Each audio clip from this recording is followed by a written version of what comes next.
Fala, meus amigos, sejam bem-vindos em mais um episódio do Jaboticast. E hoje nosso convidado, ele é consultor em processos industriais, 29 anos de experiência no setor sucroalcooleiro, trabalhando no agro.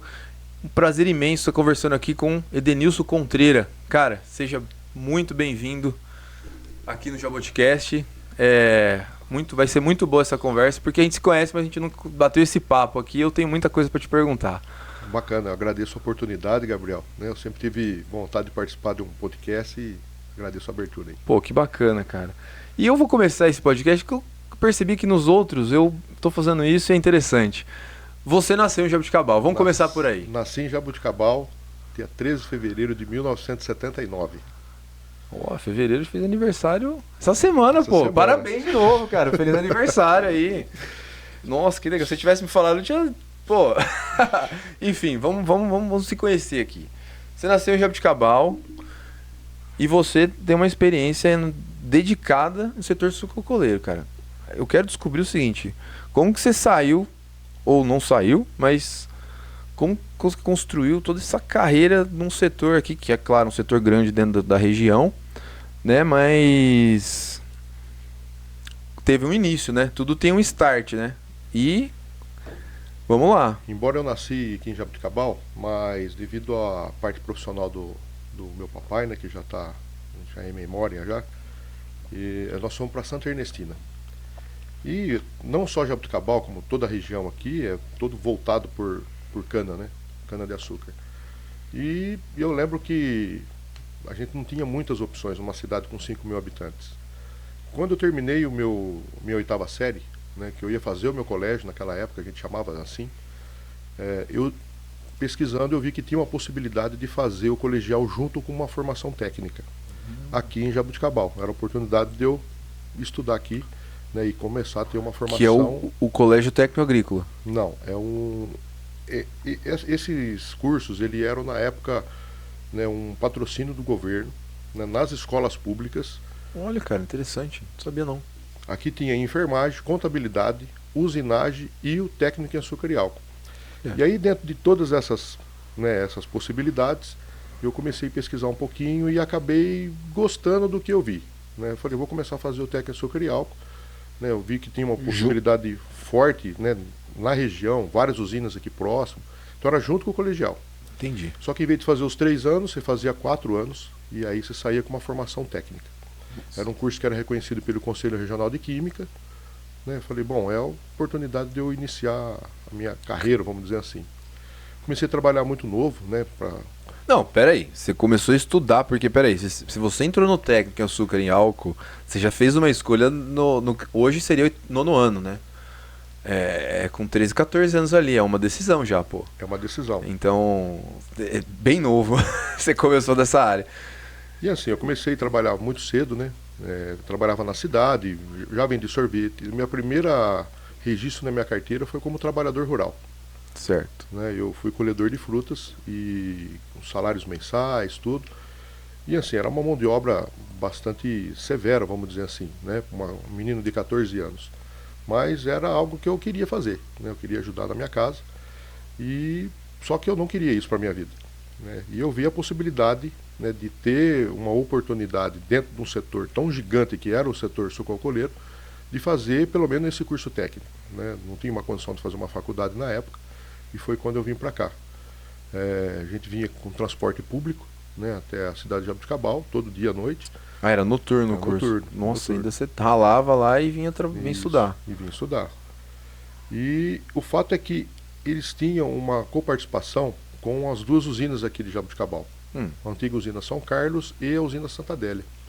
E aí no 3º ano você já fazia um estágio na São Carlos, para você já ir para a prática e começar, né, ver no campo, né, na indústria, o que de fato você estava vendo lá no curso. E no último ano era na usina Santa Adélia. Então tinha uma carga de estágio, se não me recordo, era 200 horas. Que, né, já remunerado já? Não, ainda não. Sem remuneração. Nossa. Só que quando eu estava no último ano, eu já tinha feito 18 anos. Né? E aí eu fiz um currículo, né, da forma que a gente entendia, e eu participei de um processo na usina Bonfim. Né? Era açucareira Corona, um grupo familiar. E foi quando eu fui chamado para trabalhar como auxiliar de analista de laboratório. Nossa, eu tava... Então, assim, era uma grande oportunidade, né? Trabalhar numa usina que já tinha um porte maior, eu já tinha uma pequena experiência dos estágios, então isso aí contribuiu para a minha contratação. E foi quando eu iniciei a minha carreira de fato, né, dentro da usina. Dentro da indústria também, dentro né? da indústria. Só que no curso, né, técnico, eu também tive uma aula de desenho técnico mecânico. E eu gostei, né, da disciplina e tal, e eu entendi que podia fazer sentido unir a parte técnica, né, voltado para o setor sucroalcooleiro, mas também ter esse laço junto com o projeto e tudo mais. Tá, só uma dúvida, só pra gente entender, até quem tá assistindo a gente conseguir entender. O técnico em açúcar e álcool, ele te deu uma base para trabalhar ali dentro da usina em qual setor ali? Qual parte do processo que o técnico que é o curso, né? O curso ele dá essa base. O curso ele deu uma base assim, ó, desde a própria planta, né, da cana, entender um pouquinho de plantio, de perfil varietal, tipos de solo, mas ele era um pouco mais voltado para a área industrial. Eu perguntei, já sabia, mas assim, dentro da área industrial eu sei também que tem etapas. Vários departamentos. Vários né? departamentos. E assim, ele englobava toda a cadeia produtiva, tanto a produção de açúcar quanto a produção de etanol, a moagem de cana, a geração de vapor. E aí, assim, ficava a critério de você se desenvolver numa área nos estágios, por exemplo. Né? E eu sempre gostei muito da parte de produção de açúcar. Né? Eu achava lindo aquela transformação de você pegar um caldo de cana e transformar ele num cristal, né, para consumo ou para outras finalidades que hoje, né, o VHP mesmo te dá essa possibilidade. E aí você viu esse departamento de desenho aí, foi onde você resolveu se especializar. Na verdade, não de fato especializar e seguir carreira nisso, né? A parte de projeto ajudou a entender um pouco mais sobre...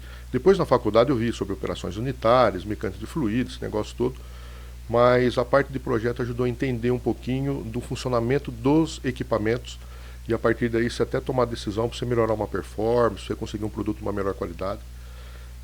Existe uma literatura muito forte no setor de engenharia açucareira, né? Emílio Goh, Peter Ryan, todo mundo do setor aí conhece essa literatura e é nela que veio essa inspiração, né, de entender um pouquinho sobre o projeto. E eu comecei a fazer Tecnocert em Sertãozinho, desenhista e projetista de máquinas e depois interpretação de desenho, esse negócio todo. Depois acabei me especializando também em desenhos com AutoCAD e SolidWorks. Hoje eu conheço como desenho industrial, seria isso. É uma faculdade ou um curso livre? Não, é um curso livre. Curso livre, tá. Curso livre. E aí o que acontece? Porque assim, ó, a safra ela é tido, vamos falar assim, ó, as usinas ela é tido de 2 períodos. Né? Tem o período de safra propriamente dito, normalmente ali de abril até finalzinho de novembro, e depois entra no processo de entre-safra, para você fazer a manutenção dos equipamentos, melhorias operacionais. Então, vamos falar assim, durante a safra eu usava o meu curso de técnica açúcar e álcool e na entre-safra a parte de projeto. Eu sempre apoiei na área de projetos, as melhorias que eram consolidadas. Isso, né, me ajudou muito. Né? E eu continuei cursando com as armas que eu tinha. Eu não tinha uma condição de pagar uma faculdade na época, fiz um curso de assessoria e gerenciamento empresarial no Centro Paula Souza, em Taquaritinga, e depois um técnico em química no Adelino Bordignon em Matão. Assessoria empresarial? Isso. Eu fiz esse curso, cara, curso técnico. Curso técnico. Eu fiz junto com o colegial. No caso, eu viajava à noite para fazer o curso técnico. Foi meu primeiro curso também, onde eu tomei a minha decisão também eu estava na 8ª série ali, na época era 8ª série, e eu falei, preciso fazer alguma coisa. Aí eu fui fazer assessoria. Hoje virou técnica de administração. Simplificaram o nome. Mas então, voltando à história, você foi para Matão. E assim, uma coisa foi complementando a outra, Gabriel. Por quê? Na assessoria de gerenciamento empresarial, comecei a ver um pouquinho sobre administração, né, sobre ter uma estruturação, estudava muito lá de Henry Ford, esses caras todos aí. E depois eu fiz o técnico em química para entender um pouquinho mais profundamente aí as reações químicas que aconteciam. E assim, eu estava me preparando, né, para os próximos passos, vamos dizer assim. Você já falou uns 4 ou 5 cursos aqui, ó, que eu tô tentando contar. No próximo ano, né, eu já não fui mais para o laboratório. Eu recebi uma proposta para já integrar o time da fábrica de açúcar, numa função que na época chamava como fabricante júnior. Hoje o pessoal tem isso como gestor de formação, enfim. Era para aprender na íntegra ali, né, todo a... Seu aprendiz ali do processo do açúcar. Do processo do açúcar, né. E aí, com 3 meses eu já assumi uma posição de ficar responsável por um turno na fábrica de açúcar. E assim, buscando sempre, né, um crescimento profissional para ganhar um pouco mais para conseguir fazer a minha tão sonhada faculdade. E no ano de 2000, Gabriel, eu já estava preparado para isso, né? Já estava até vendo alguns cursos, tal. Mas aí teve um fato relevante na minha vida, né? Infelizmente teve o falecimento do meu pai. E aí eu precisei postergar um pouquinho isso, né? Minha mãe passou um processo muito difícil, né, para entender essa perda aí, meus irmãos também. Eu tenho mais 2 irmãos, eu sou mais velho. E aí eu tive que assumir essa responsabilidade. E com isso daí tudo, até 2004 a gente passou, né, por um momento turbulento, vamos dizer assim. E aí em 2005 eu retomei, né, esse assunto aí. Foi quando eu fui fazer um curso de tecnologia em processo sucroalcooleiro na UNAERP em Ribeirão Preto. Cara, só uma dúvida. Todas essas formações que você fez após você estar dentro da... Porque quando você está dentro do negócio, está trabalhando lá dentro, você está enxergando, ó, eu preciso disso, eu preciso daquilo. Teve um incentivo das empresas que você estava trabalhando, ou foi assim, uma coisa meio que sua? Você falou, não, eu vou estudar isso aqui porque eu estou vendo que aqui o negócio é bom e tal, mas eu posso ir mais longe. Naquele momento não teve incentivo, né? Hoje tem uma outra característica das empresas, né? Hoje Entendi. E a gente vem desse conceito, e tanto é que assim, ó, eu sempre promovi, né, entender ali, identificar os talentos e começar a promover a possibilidade de conseguir uma bolsa para conseguir depois formar essas pessoas dentro Formar das novos empresas. profissionais, entendi. Mas nesse momento foi por incentivo próprio. E aí eu comecei a fazer esse curso em Ribeirão Preto, né? Era um curso de tecnologia, 3 anos, né? Eu saía com uma formação superior. Foi quando eu assumi uma cadeira de supervisor de produção de açúcar. Só que estava acontecendo grandes transformações lá na empresa, né? Ela estava sendo vendida para o Grupo Cosan, né? Uma potência ali na região de Piracicaba. E combinou isso junto com uma grande expansão da usina Bonfim. A gente moía em torno de 22, 23 mil toneladas de cana, precisava chegar a 28. Então fizemos todo um retrofit na parte de extração, montou 2 caldeiras novas, né, caldeiras de 225 toneladas de vapor hora, sem bar, 565 graus de temperatura, que depende dessa temperatura, né, dentro das entalpias para você conseguir ter uma eficiência na parte de turbina ali, de motriz. E com isso, né, como você ia expandir a sua moagem, houve a necessidade de aumentar os processos, né? Então eu fiquei responsável pela ampliação da fábrica de açúcar. Era uma fábrica que produzia em torno de 40 mil sacas de açúcar, a gente já chegou a produzir lá 65 mil sacas de açúcar, né? Diário. Com isso também a gente fez toda a transformação do setor de fermentação, né? Eram dornas bem menores, né? As dornas de fermentações de 250 metros cúbicos interligadas em 4. A gente foi fazendo em 2 anos essa mudança. Então aumentando o dimensionamento. Foi desmontando uma parte para criar espaço para você montar a dorna nova, dorna de 2 milhões de litros. E com isso, né, teve também a necessidade de também fazer as alterações e montagem de aparelhos novos de destilação. Então a gente produzia em torno de 800 metros cúbicos, foi para 1 milhão e 400. Nossa, cara. Foram... Peraí, 800 metros cúbicos para 1 milhão de metros cúbicos. 1.400 metros cúbicos. Diário. Nossa. Hoje, não só, né, essa produção de etanol, ela não ficou só vinculada à parte de combustíveis, né, hidratado e anidro. A gente também fez a transformação de um aparelho convencional, que a gente chama, né, de uma produção de anidro, que é o que faz octanagem na gasolina, para um aparelho de extra neutro, né, que é usado na indústria farmacêutica e também no mercado de bebidas. Extra neutro? Extra neutro. Sou totalmente leigo, eu vou ter que explicar, que eu tô curioso. O que isso faz, então? Vamos lá. O que acontece, né? Por destilação, você chega aí até 97 grau INPM. né? Grau GL, né? Que é o Gay-Lussac, que é o cara que estudou tudo isso daí. Que é o tanto de etanol que tem na É o concentração. percentual daquela amostra, vamos falar 97% etanol e os outros 3% água e algumas outras substâncias. Não chega a 100. Não. Então, a especificação do álcool hidratado, ela está ali em torno de 92,6, 92,8. Né? É o que você abastece o seu carro. Para você ter o anidro, ele precisa ter uma especificação de pelo menos 99,3. Então, para isso, você precisa formar uma mistura azeotrópica. O que é isso? Você vai mudar o ponto de ebulição desses componentes. Para isso, você tem que usar um desidratante. Né? No caso, no passado usou-se benzol, depois foi extinto. É muito utilizado hoje o ciclohexano e também algumas outras tecnologias voltadas que a gente chama de MEG, que é o monoetileno glicol. Também é um sequestrante de água, né, para você conseguir chegar nessa especificação. Entendi. E tem hoje processos, né, hoje não, já faz algum tempo, mas isso foi melhorando no decorrer dos anos aí, né, um processo físico, um processo de peneira molecular. Como a molécula do etanol ela é um pouco maior do que a da água, né, você pega lá H2O, né, 2 moléculas de hidrogênio e uma de oxigênio, vamos falar 18. Nossa, cara, é uma peneira bem peneira mesmo. Então, assim, é uma peneira que ela tem alguns azeólitos, né? É um material poroso, né? Que acaba filtrando isso, né? A água fica contida no azeólito, o álcool passa e vai para um outro processo de Isso deve ser estar bem, em forma de isso vapor deve ser bem ainda. caro, né? Hoje, uma planta aí de uns 300 metros cúbicos, você vai pagar em torno de uns 20 milhões de reais. Nossa. Mas o retorno é fantástico. Com 3 anos se paga esse investimento. Uma tecnologia totalmente automatizada, né? Você depende de uma pessoa para ficar ali só observando um supervisório.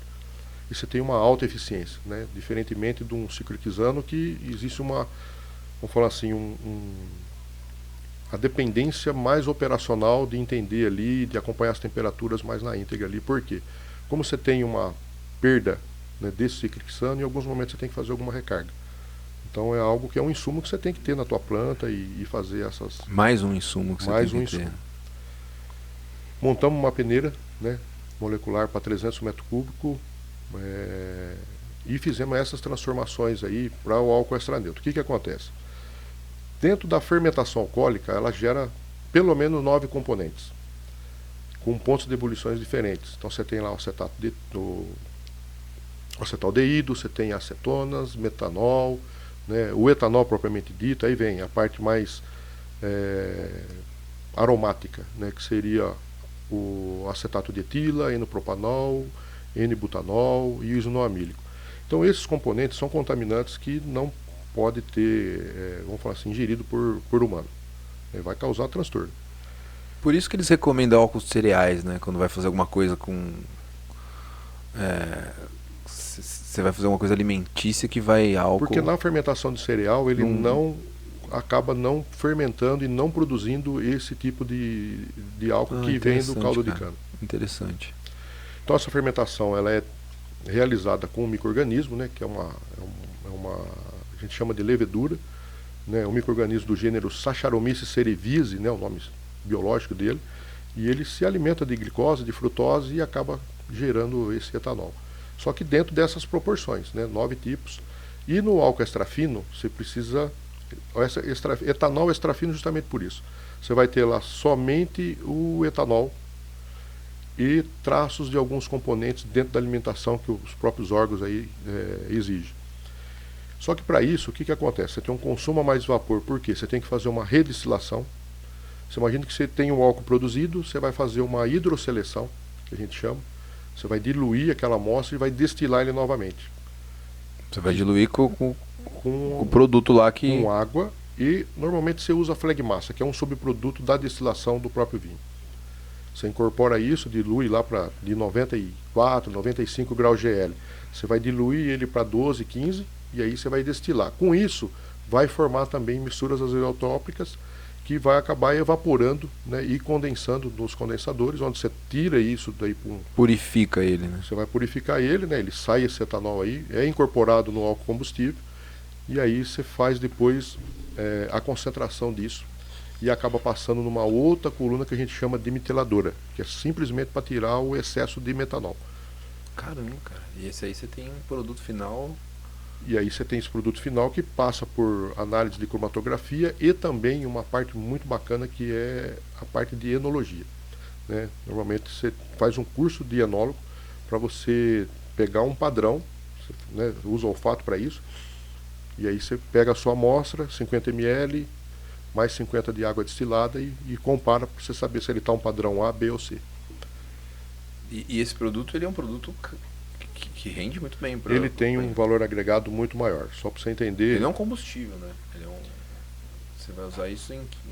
Indústria farmacêutica e normalmente indústrias de bebida, Campari, Bacardi, Smirnoff. É utilizado esse tipo de etanol aí. Mas não é uma cachaça, né? Não... A cachaça, na verdade, ela tem alguns outros componentes. Eu falo assim, ele não é uma bebida, isso que eu quis dizer, citando a cachaça. Ele é usado na indústria alimentícia, bebidas e tal, mas ele em si, puro, não é uma bebida. Se você diluir ele a 40 graus GL, você tem uma vodka. Entendi. Só pra você entender. Entendi. Então você consegue fazer muita coisa, até bebidas bem mais fracas. Exatamente. Você consegue...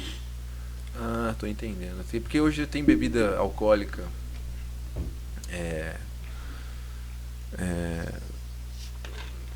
colorida, já vem pronta para beber e tal, que eles então é tudo fabricado com esse produto aí. Interessante. Normalmente sim. Isso é novo, né? Isso é uma coisa recente.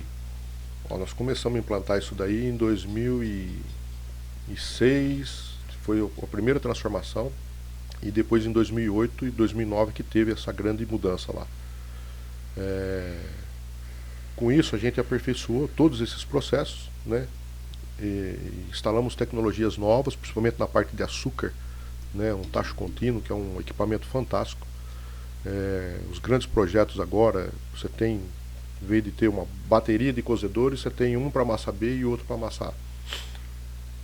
Cara, você tá falando assim, ó, eu entendo um pouco da parte de cana, mas assim, ainda eu tô ficando mais curioso com esse monte de nome que você tá me falando. Mas assim, ó, até para quem tá assistindo que talvez não tenha a tua experiência, né, e conheça com os seus olhos essa área da indústria da cana, você vai me confirmar isso, né? Mas assim, esse exemplo que você deu desse produto, esqueci o nome, desse álcool purificado, O extra neutro. Extra neutro. Extra neutro. Isso é uma coisa recente que, vamos dizer assim, que advém porque você citou assim várias transformações tecnológicas que passou a indústria. E a indústria, obviamente, passou por isso nos últimos anos. Até o cultivo, né, da cana, ele ficou bem mais moderno nos últimos anos. E você acompanhou o negócio raiz e até peneira molecular, né? Um negócio assim, que imagino que o cara que tá lá dentro da empresa, o cara vê o catálogo desse tipo de equipamento e fala, pô, meu, se eu tivesse um desse aqui, eu ia fazer um negócio muito melhor. Então assim, você acompanhou tudo isso, cara. Assim, você estudou, vamos lá. Você foi acompanhando o processo e se qualificando pra caramba, fazendo vários cursos livres, curso técnico e tal, até chegar a fazer uma faculdade. E você acompanhou todo esse desenvolvimento. Hoje, uma usina, como você vê o setor hoje? Como que tá esse desenvolvimento, assim, para onde vai isso, cara? Porque eu já vi várias palestras falando de cana e o pessoal fala assim que é o combustível, o etanol, é o combustível. Eu até concordo. Uma vez eu vi uma palestra de um professor da Unicamp, que eu não me lembro o nome dele, eu assisti tanto a palestra e no fim eu esqueci o nome dele. Ele comparando a octanagem do etanol e explicando que motores, se você tiver um desenvolvimento de motores para o etanol mais eficiente, você consegue levar o combustível para um patamar de eficiência muito grande, né? E a gente sabe que o petróleo não deixa isso acontecer, né? Tem uma briga da indústria do petróleo claramente para que não perca o patamar de combustível principal. Então assim, hoje você vê a cana como, pô, o futuro é combustível, futuro da cana pode ser alimentício, né? Ou geração de energia. Eu sei que tem os três. Mas assim, se fosse uma. Qual que é a direção que hoje você vê? Porque até então a gente vinha. Era o combustível. Pró-álcool, aquela coisa lá, etanol. Aí passou a ser aí ficou aquela coisa assim, ó. Quando compensa o açúcar, o etanol não faz, e aquela mix de produção. E agora entrou a energia. Grande geração de energia e abastecendo cidades e contribuindo muito com a geração de energia. E aí, o pessoal fala agora, o Ike Batista tá lá com a cana que vai substituir o plástico, você deve ter acompanhado isso. Sim. Pra onde vai, cara? A gente vai substituir o plástico, vai ser o combustível? Faz uma análise aí pra nós. Olha, é uma pergunta extremamente complexa. Eu vou tentar explicar um pouco para você entender como que funciona o setor. Realmente é isso, cara. É uma curva que assim, ó, com tudo que vem acontecendo no mundo, né, o déficit de cana na Índia, isso está faltando produto, né, para abastecimento mundial, vamos dizer assim.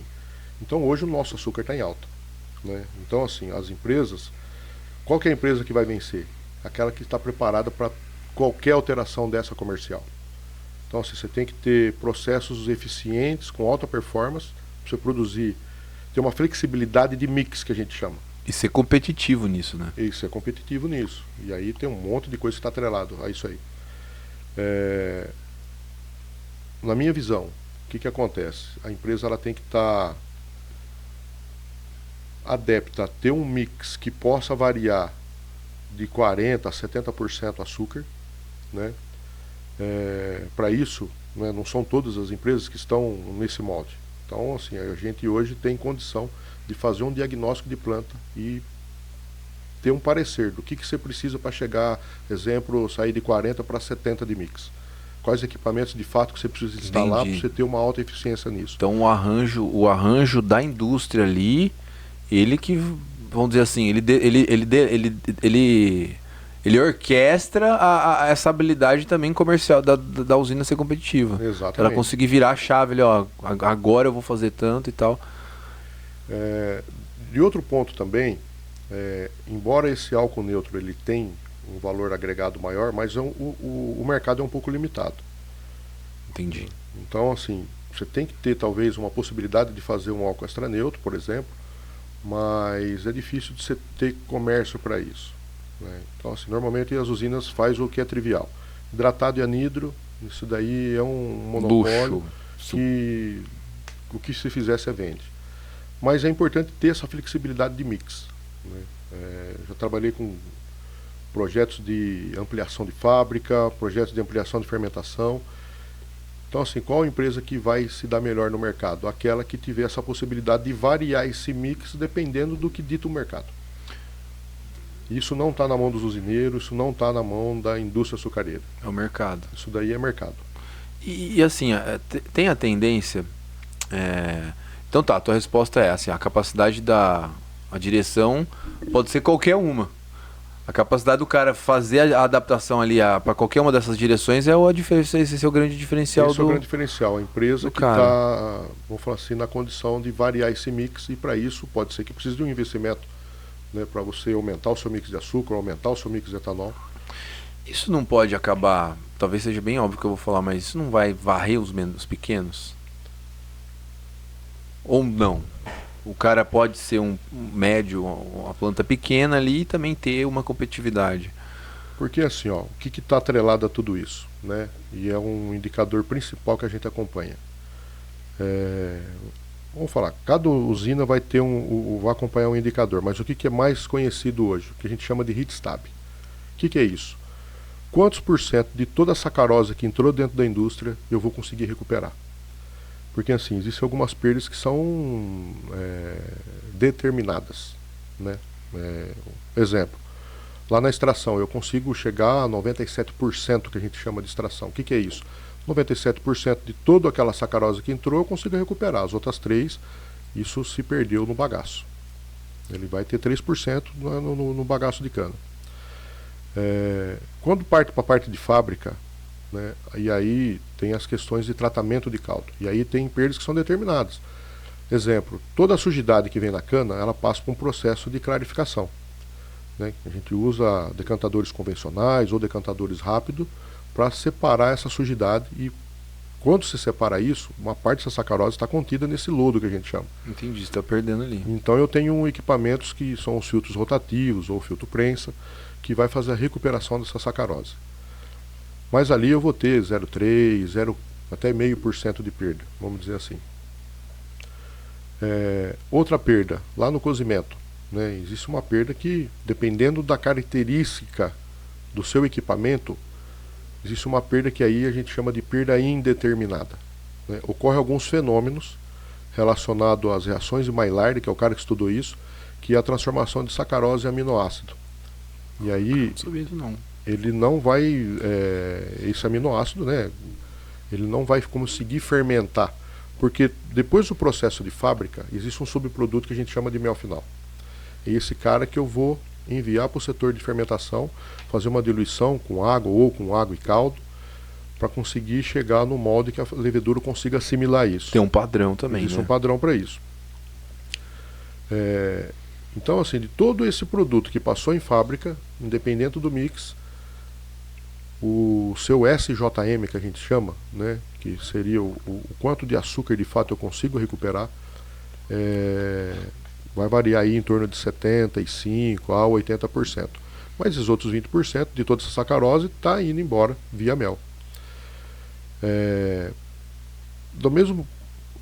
Peraí, então assim, a gente chega até 75%, 80%, você tem 20 até 20% de 25 até 25% de perda.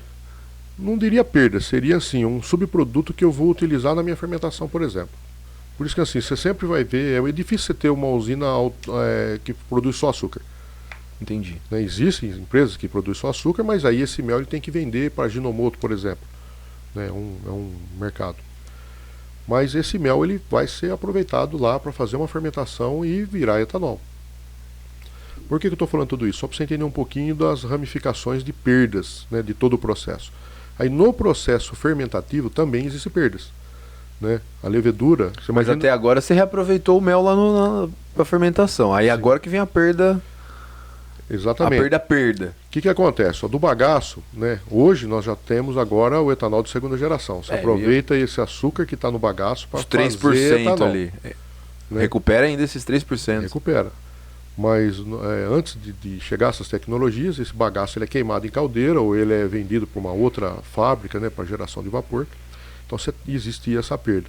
A torta de filtro, né, que é esse produto que saiu lá da decantação, isso é utilizado como fertilizante. Sim, o pessoal faz um blend aí com calcário, gesso, né, e faz... Casquinha de amendoim. Exatamente. Fica ótimo isso aí. Então assim, até agora existe uma perda determinada que bagaço 3% e 0,5% lá da torta.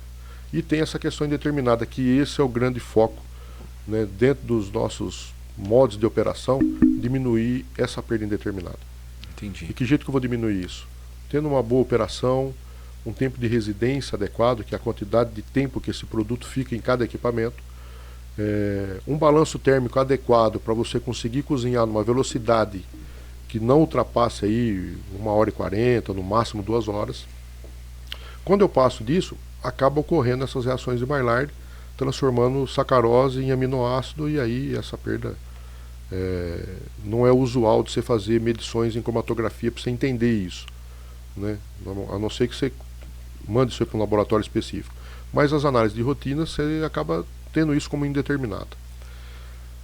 De tudo isso que foi lá para a destilaria, eu vou ter agora mais 2 perdas. Uma na fermentação, e aí a sua levedura ela cobra um pedágio, ela transforma etanol, mas ela cobra um pedágio para isso, porque é um micro-organismo que ele está morrendo e está se multiplicando, né? Tem células nascendo e tem células morrendo. Ele vai usar um pouco da energia para ele. Então uma parte disso ele usa essa energia para, né, para a própria sobrevivência celular. E depois disso tudo, quando você for fazer o etanol propriamente dito, na destilação ocorre uma perda na base das colunas, né? Da fermentação do vinho, com a destilação você vai ter a vinhaça, né, o garapão, cada um usa um termo aí. Então existe uma perda de etanol nisso, né? Ela tem que ser aí em torno de 0,03 no máximo, dentro do modo de operação, né, com performance. Quando esse flegma que separou do vinho, ele vai para outra coluna de destilação, ele está ali em torno de 48 a 50 graus GL. Com isso, ele vai concentrar para virar esse etanol a 92,6, 92,8. Na base vai sair o que a gente chama de flegmassa, que é um outro subproduto que incorpora na própria vinhaça, ou você separa isso e faz uso para fazer uma asepsia de dorna, por exemplo. É muito usual isso. É uma água de excelente qualidade, que acaba trazendo esses benefícios aí para o processo. Então, assim, de todo aquele 100% que chegou, né, via cana, um padrão aí que a gente trabalha, que é um padrão ideal, próximo de 90% de recuperação, é uma recuperação boa de indústria. Com isso, Gabriel, qual que é a grande sacada do negócio? Né? Você ter essa eficiência de perto de 90 de HIT, independente do processo, se ele está mais açucareiro ou se ele está mais alcooleiro. E isso aí, para o cara que é pequeno, é o desafio dele. É o desafio dele. Que jeito que ele vai conseguir garantir uma performance dessa? Claro que existem tecnologias que acabam trazendo algum benefício com relação a isso, mas o grande segredo está nas pessoas. Entendi. Então, assim, os grandes vão varrer os menores. Porque... Mas tem muito pequeno que está investindo em treinamento, está formando time, está levando conhecimento, cara. Entendeu? E com isso ele acaba sobrevivendo. Entendi. Você citou, são várias etapas, e cada etapa tem bastante particularidades, né? Imagino que cada etapa tem um responsável nisso. Então, não depende só de você ter o equipamento. Você precisa cozinhar até 1h40, senão passou de 1h40, entendeu? Não tem um equipamento que vai tirar o erro humano, eu quero dizer. Então, assim, talvez, eu falei que os grandes vão varrer, mas a gente estava falando isso até antes de começar, por isso eu estou me engambelando. Quem está assistindo não sabe, mas a gente estava conversando aqui antes de começar. Assim, pelo que eu entendi, você mesmo falou assim, que falta pessoas. Então, vamos dizer assim, é um estrangulamento, cara. A eficiência de todo o negócio lá, o cara plantou, já é difícil você ser o produtor, assim, ser competitivo no plantio de cana, entendeu? Hoje a luta todos para ter três dígitos, né? O cara quer colher 3 dígitos e não é fácil, não é todo lugar que consegue, né? Tem variedade, você tem problema climático, déficit hídrico, queimada, tudo isso acontecendo. Então, o produtor já tem uma parte, um desafio para chegar com essa cana lá. E aí lá você precisa de... as pessoas, no final das contas, são o que vão determinar a eficiência de uma operação gigantesca dessa. E para isso, assim, com todo, né, esse tempo, né, trabalhando nesse ramo, existem algumas correlações que você acaba fazendo, né? Uma empresa que tem um aproveitamento de tempo, que a gente chama, ou seja, aquela empresa que não quebrou, né, com equipamentos confiáveis, com equipamentos que passou por um processo adequado dentro do planejamento e controle da manutenção, por exemplo, né? Hoje é muito usual a gente fazer um trabalho forte na parte de preditiva, para antecipar os problemas e garantir que aquele equipamento não terá falha. Existe uma correlação direta com o aproveitamento de tempo e heat-stab. Quanto mais tempo você para, mais tempo em residência, esse caldo ou qualquer, né, etapa do processo, seja o caldo, o xarope ou a própria fermentação, ficam num tempo de residência ali, só a perda é maior, porque as reações vão acontecendo. A partir do momento que você colheu cana, começa uma corrida contra o tempo para você recuperar a sacarose. Quanto antes você moer essa cana, você perdeu menos naquela etapa do corte até chegar na usina, e quanto menor for a velocidade de você processar isso, menor vai ser sua perda. Caramba, cara, é uma guerra, então. É uma guerra. Mas é uma guerra saudável. Tá, entendi. Entendi seu ponto. Porque tá no campo, eu tive experiência com cana no campo, fiz estágio e tal, nunca trabalhei em usina, mas eu tive meus momentos lá e é uma guerra, é uma correria, cara. E aí tem o plantio também, né? Não, que não é, que é o período que não tá moendo ali também. E aí você a usina planta o ano de outros fatores externos que aí não tá na tua mão, né? Você não vai plantar se não estiver chovendo. Já vi plantar. Dá trabalho também quando não tá chovendo. Tem que molhar e tal, mas ninguém quer perder tempo, né, cara? Mas assim, ó, uma outra dúvida aqui que eu tava vendo no seu currículo, porque você trabalhou bastante tempo, você trabalhou em várias usinas, né? Usinas Trabalhei. ou empresas também? Eu só trabalhei no setor sucroalcooleiro, né, desde os meus 16 anos. E assim, a gente teve a oportunidade de trabalhar em grandes grupos e também em empresas familiares que cada uma tem a sua particularidade, né? Depois de 19 anos que eu estava lá na usina Bonfim, né, eu acabei saindo e indo trabalhar no Mato Grosso do Sul, né, numa empresa da Odebrecht. Naquela época foi um pouco antes da Lava Jato.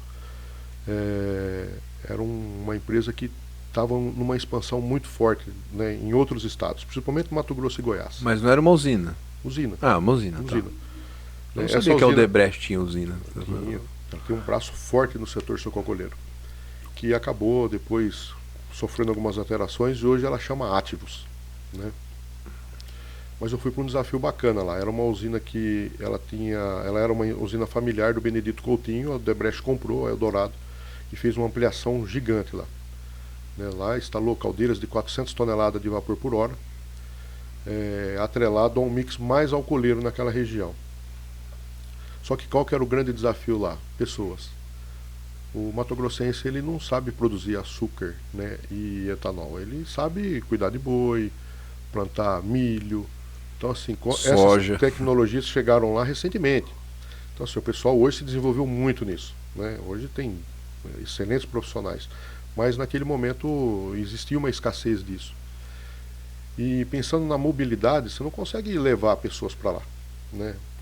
Pela condição geográfica, pela condição, enfim. Então, qual que foi o grande feeling do negócio lá? Formar as pessoas lá, né, e garantir que as pessoas se desenvolvessem e pegassem, vamos falar assim, uma experiência que conseguisse operar de uma forma eficiente, né? Uma eficiência estava bastante baixa na época. Acho que foi o maior desafio da minha carreira. Caramba, cara. E aí você foi assim como líder para formar essas Eu fui pessoas? como especialista de processo no primeiro momento e cheguei em dezembro, né, estava terminando a safra e já identifiquei esses aspectos aí. A gente começou já a fazer um hall de treinamentos, né? Tem um material muito bacana, um material bem didático, e a gente fez toda a parte teórica em sala e depois fez o acompanhamento em campo, né? Porque a questão de tratamento de caldo é um pouco mais, vamos dizer assim, um pouco mais simples, né? Existe uma automação que você coloca que acaba te ajudando, mas o cozimento ainda para muitos é uma arte. Como chama o cara que cuida disso? Não é cozinheiro, né? A gente Chama assim? não é cozinhador. Cozinhador? Olha só. Cozinhador. Interessante, cara. E normalmente é uma pessoa que tem qual formação? Pode ser técnica ou precisa ser graduado? Não. Essa daí na verdade, assim, ó, nos primórdios as pessoas nem formação tinham para isso. Por isso que assim que é uma arte. Quem veio dessa época são os artistas, né, cara? São os caras que formou o resto, né? Hoje os cursos têm nome aqui, ó. Biocombustíveis, né? Na FATEC era Tecnologia em Biocombustíveis, acho que ainda é. No começo, eles mudou o nome lá, mas... E existe assim, ó, vários... Bioenergia sucroalcooleira era o primeiro curso da FATEC. Eu até comecei o curso na época, mas aí depois fui fazer outro. Aí agora virou Tecnologia em Biocombustíveis, que é um tecnólogo, que também é uma outra categoria mais moderna de profissional. Mas continua falando, tipo... Existe assim, ó, várias formas de você, vamos falar assim, de você ter a sua sistemática de cozimento. Existe uma cristalização por choque, que a gente chama. Você tem lá um produto com uma temperatura maior, você entra com uma injeção de água, acaba criando um choque térmico. E aí as soluções açucaradas, ela sai de uma fase que a gente chama insaturada e passa para uma zona metastável. Então ocorre uma geração espontânea de cristal ali. Só que você não tem domínio disso. Entendeu? É algo assim, extremamente complexo, né? Lá no passado fazia isso. Hoje o cozimento que te traz uma melhor eficiência é uma cristalização que a gente chama por semeadura. O que acontece? Você faz uma semente, né? Uma semente em laboratório. Como que é feita essa semente? Você pega uma parte de açúcar e 2 partes de etanol. Tá. Por que etanol? Porque o etanol ele não vai diluir esse açúcar. E aí você vai colocar no equipamento que chama moinho de bola. Esse cara ele tem uma característica de projeto que vai bolas de aço dentro no interno dele e você coloca isso daí para girar. E parece simples, mas isso daí é o começo de tudo e a grande sacada. Você começar bem, acho que assim, tudo que você quer terminar bem, você precisa começar bem. E esse processo é um processo que assim, eu gosto de dar muito valor. Foi feito um estudo na Universidade de Braunschweig, na Alemanha, para identificar, tá, eu vou colocar esse açúcar com esse etanol aí para bater, né? Quanto tempo? Era grande... Boa né? pergunta, né? Grande 12 questão. horas, 2 dias, né? Cada empresa, né, adota um sistema. Isso é uma quantidade pequena, você deu um exemplo, é uma semente, eu imaginei que é Normalmente a dimensão desses moinhos, você coloca ali 20 quilos de açúcar e 40 litros de etanol. E põe pra bater. E põe para bater. E aí os caras foram testar Aí o que isso. o cara fez? Passou um dia, ele tirou uma amostra, levou no laboratório, fez uma diluição e olhou no microscópio. Viu que tinha açúcares uniformes. Por quê? Todo o conceito na parte de cozimento é a uniformidade de cristais. Quanto mais uniforme é o meu cristal, maior vai ser a minha eficiência de recuperação. E depois eu vou explicar para você por quê. Então, assim, para mim ter uniformidade lá na semente, ele começou a fazer esse estudo. Depois de 24 horas, olhou no microscópio, tinha uma variação muito forte. No segundo dia, diminuiu essa variação. Cozinhando e ficou E batendo. ficou batendo. Tá. No terceiro dia, estava uma condição um pouco melhor. No quarto, muito uniforme. No quinto dia, eles perceberam que tinha uma uniformidade total. O sexto dia estava igual. Então definiu, 5 dias é o tempo ideal para a gente conseguir bater isso aí, né? Mas por que teve essa uniformidade? Porque o açúcar chegou na menor parte divisível. E essa menor parte divisível, né, Então, olhando em microscópios com alta tecnologia, são 5 micras. Ficou 5 dias, 6 5 dias. 5 dias, várias bolas, tipo bola de aço, batendo como que nem um liquidificador, etanol com açúcar para quebrar O cristalzinho de açúcar e chegar na menor parte divisível. Precisa de 5 dias, cara. Para chegar na menor parte divisível, você ter a Nossa. uniformidade disso, sim. Caramba. Demora mais que digestão, velho. Se eu comer o negócio, a digestão é rapidinho. E aí tem um outro detalhe, porque existe um outro processo por trás disso que a gente chama de maturação. E o que é isso, essa maturação? Para conseguir que essa semente ela permaneça dessa forma e você tenha essa uniformidade na hora de você fazer essa semeadura lá no cozimento. Porque aí o que acontece? Você vai concentrar essa solução. Porque assim, todo o processo de produção de açúcar ele está baseado na concentração do caldo de cana. E um indicador que a gente acompanha muito é o que a gente chama de Brix. O que é o Brix? Brix. É o percentual de sólidos solúveis em 100 ml de uma amostra, por exemplo. Pega lá, põe na prensa e tal, sai certinho, peneira. Coloca no refratômetro Isso. e você acaba tendo essa leitura. Então eles sofrem algumas transformações no processo de açúcar, né? Tem a cana lá que está em torno de 16, 17, 20 de Brix. Com o processo de extração, como você coloca água para você fazer a recuperação dessa sacarose, acaba diluindo isso um pouco, quando você não tem separação de caldo. Mas a partir do momento que você clarificou isso, você vai concentrar isso, ele vai para os pré-evaporadores, chega ali a 26, 27 de Brix e passa para um processo de evaporação com múltiplos efeitos, né? Que você trabalha numa condição de vácuo, com uma temperatura menor, para realmente você não ter as perdas de Maillard lá. Feito isso, você vai ter ali um xarope, que a gente já chama agora, em torno de 62, 65 de Brix, com uma pureza agregada nisso. Normalmente cana está em torno aí de 85, 86, 87. Qual que é a pureza ideal para a concentração? Para você fazer essa cristalização?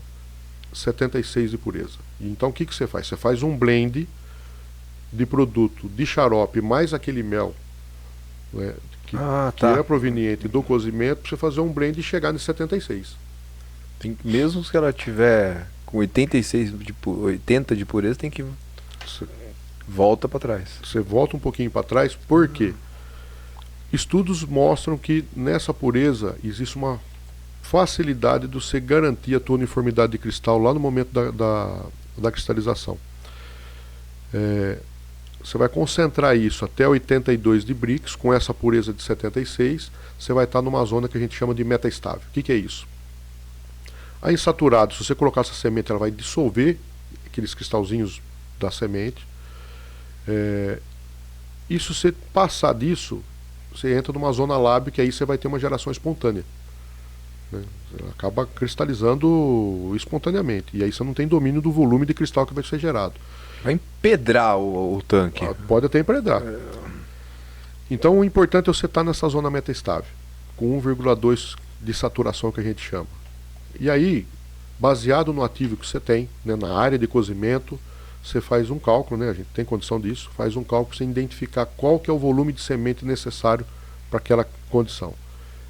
Então, feito isso, e é claro que uma automação por trás disso ajuda muito, né, você conseguir a estabilidade desses 82, com 76 né, de pureza. Com 76 de pureza, você vai ter uma cristalização, vai ficar muito bacana, né, com uma uniformidade que vai garantir, depois de você montar também uma sistemática de cozimento com a quantidade de cortes adequado para massa B, você vai chegar no primeiro momento lá com um magma com uma variação muito pequena.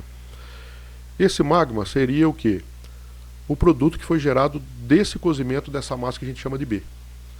Dela eu vou separar o licor mãe, que é esse xarope empobrecido, porque toda a sacarose do xarope ela acaba migrando para esse cristalzinho da semente. Efeito bola de neve. E o que determina o tamanho do cristal é a quantidade de cortes que você dá nos cozimentos. Feito isso, esse magma ele vai para uma outra etapa, né? A gente faz o empastamento disso para poder bombear o cozimento de massa A, e ali sim, nessa centrífuga, que a gente chama de centrífuga contínua, separa esse cristal que é o magma e gera o mel final, que é o que vai para a destilaria para fazer a fermentação e posteriormente o etanol. Esse magma eu começo a puxar um volume adequado também nos cozedores de massa A e faço esse enchimento com xarope para conseguir chegar no tamanho ideal. E aí, dependendo da característica do açúcar que você está fazendo, vai variar isso, né? Um açúcar branco, uma dimensão aí ideal seria em torno de 0,62 a 0,65, né, milímetros. E para o açúcar VHP, ele exige um padrão de um cristal um pouco maior, para você ter uma melhor eficiência. Vai estar em torno aí de 0,9, podendo chegar até 1 milímetro. O VHP é o... O VHP é um açúcar que ele é comercializado principalmente para países onde não pode plantar cana. Por exemplo, o Egito não pode plantar cana, lá só tem o Rio Nilo, não tem cana lá no Egito. Então eles pegam esse VHP, chega lá, eles dissolvem e usa para fazer uma infinidade de produtos. Vai para as refinarias para fazer açúcar branco, ou açúcar demerara, enfim. Entendi. Então, assim, você falou da semente. Então, essa semente, quando ela volta pro... Você coloca ela na mistura. Ela está com 5 micras. E aí, vai incorporando a sacarose nesse cristal, ela vai crescendo. O que vai definir o tamanho final dele é a quantidade de cortes que você assume num estudo de uma sistemática de cozimento, por exemplo. O que é o corte, você fala? O corte é assim, você imagina que eu estou num processo normalmente batelada, e aí assim, ó, eu vou pegar um volume lá de xarope mais mel para fazer aquela solução, que eu vou chegar lá na cristalização de 82 com 76 de pureza. Coloquei a semente ali, estabilizou esses cristais, depois de 10, 15 minutos, eu vou começar a fazer o enchimento com o mel A, que é o proveniente da centrifugação então lá da massa A. Você vai dando ponto nele. Aí você vai alimentar esse cozimento, né? Existe uma válvula que você vai alimentando e ele vai enchendo. A hora que ele enche, você vai cortar ele para um outro equipamento com características semelhantes. Então normalmente você tem 3 cozedores aí para massa B, dependendo da dimensão da tua usina. E aí você cortou isso, você tem um cheio, corta 50-50, você vai encher esses dois e aí sim você descarrega ele. Então, isso seria 2 cortes que a gente chama, mas normalmente na massa B você usa de 4 a 6, já trabalhei até com 9 cortes, dependendo do ativo que você tem. E aí você vai, com isso você vai... Conforme você vai cortando, o seu açúcar vai desenvolvendo, ele vai crescendo até chegar uma medida padrão aí para massa B que eu gosto de trabalhar, é próximo de 0,35, 0,4 no máximo. Nossa, cara, que eu tô assimilando ainda todo esse processo que é muito interessante. Eu nunca fui, cara, nunca visitei uma planta assim na faculdade. Teve essa visita, mas eu não participei, então eu fiquei só na teoria. É, mas é bem complexo, realmente, cara. Não é qualquer pessoa. Por isso até que eu perguntei qual que é a formação da pessoa para fazer isso. Não é qualquer um que, vamos dizer assim, consegue assumir o BO, né? Porque errou ali, você não pode errar, esse é que é o negócio. Você não pode parar o sistema, né? Se errar, não tem conserto. Exato. Vamos dizer assim, ó. Qual que é a única solução, cara? Dissolve e manda isso para fazer etanol. Entendi. Tem uma saída, pelo menos. Tem né? uma saída, porém uma saída que custa muito. Você perde uma batida ali. Você pega aí, vamos falar de uma dimensão de um cozedor aí, de 50 metros cúbicos seria... Normalmente nos cozedores a gente usa hectolitros. 500 hectolitros, né? Isso daí vai gerar em torno aí de 50 metros cúbicos, em torno aí de uns 700 sacos de açúcar. É uma grana. É uma grana que vai virar etanol. Você já gastou energia, você já gastou, né, matéria ali. Exatamente. E perde tudo. Não, interessante. Então, assim, uma pessoa... Vamos lá, porque o assunto ele deu uma aprofundada. O pessoal do Mato Grosso teve que aprender essa técnica. E aprenderam rápido, né? Acho que assim, qual o ano que foi só para o... Isso foi em finalzinho de 2015 e comecinho em 2016. Entendi. O pessoal já estava em um ano ali. Por isso que eu falo assim, ó, por isso a importância de você ter um material didático e ter um tete-a-tete, entendeu? De entender de fato qual que é a dificuldade da pessoa, né? E identificar esses talentos, cara, colocar as pessoas certas nos lugares certos. Tá, mas vamos lá. É assim, se é difícil achar alguém que faz isso, mais difícil ainda é achar alguém que treina quem faz esse tipo de trabalho, né? Porque que é a tua área, até a tua consultoria, que a gente estava conversando, depois a gente vai entrar nesse assunto agora. Você tem toda essa experiência aí, e agora você falou assim, pô, eu vou compartilhar isso, eu não vou mais trabalhar para eu vou trabalhar para todos. Porque você acaba estando, né, no mercado de uma forma diferente. Agora, os seus empregadores passados podem ser seus clientes, né? É uma outra relação que desenvolve ali. Mas antes dessa relação, eu acredito assim, até tô perguntando bastante sobre isso, porque às vezes a pessoa está assistindo aqui, é uma pessoa que está estudando sobre isso, né, na faculdade, se é uma referência no assunto, então com certeza esse vídeo vai chegar em pessoas assim que estão estudando, que estão aprendendo, que também têm interesse nessa área de aprender. E vamos lá, uma pessoa hoje, um aluno, que nem a gente tem que acabar o curso de tecnologia em biocombustíveis, um aluno formado ali, eu sei que tem uma base de química grande, cara, até isso fez eu fugir um pouco do curso, tá? Eu tô usando 100% da minha capacidade aqui pra entender toda essa parte química, porque eu confesso que, assim, eu não sou o melhor aluno de química, não fui o melhor aluno de química, mas eu estudei bastante química, meus cursos, né, sempre teve carga horária de química e tal, terríveis, mas eu passei por isso, e assim, qual a formação básica que a gente tem hoje?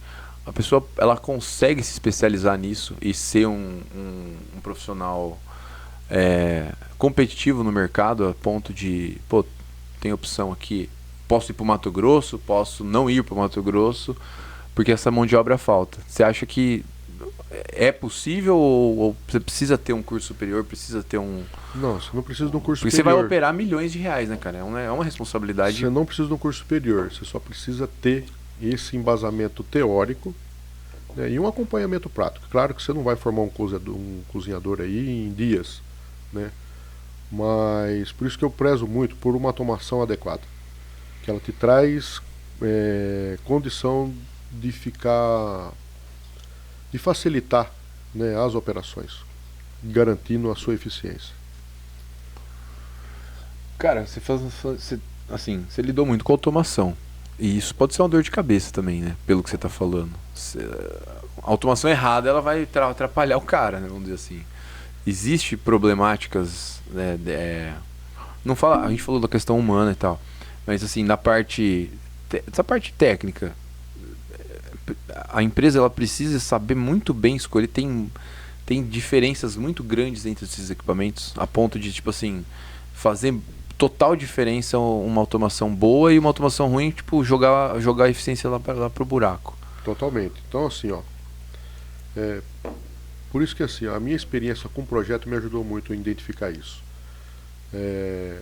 Vamos pensar na automação de um cozedor, por exemplo. Você vai precisar lá de um transmissor de temperatura, você vai precisar de um transmissor de pressão, você vai precisar de um medidor de vazão e você vai precisar de uma sonda que vai identificar a concentração disso. Aí que está a grande sacada. Existem sondas no mercado que, né, claro que existe uma questão de valores, mas hoje o que é mais eficiente é uma sonda tipo micro-ondas.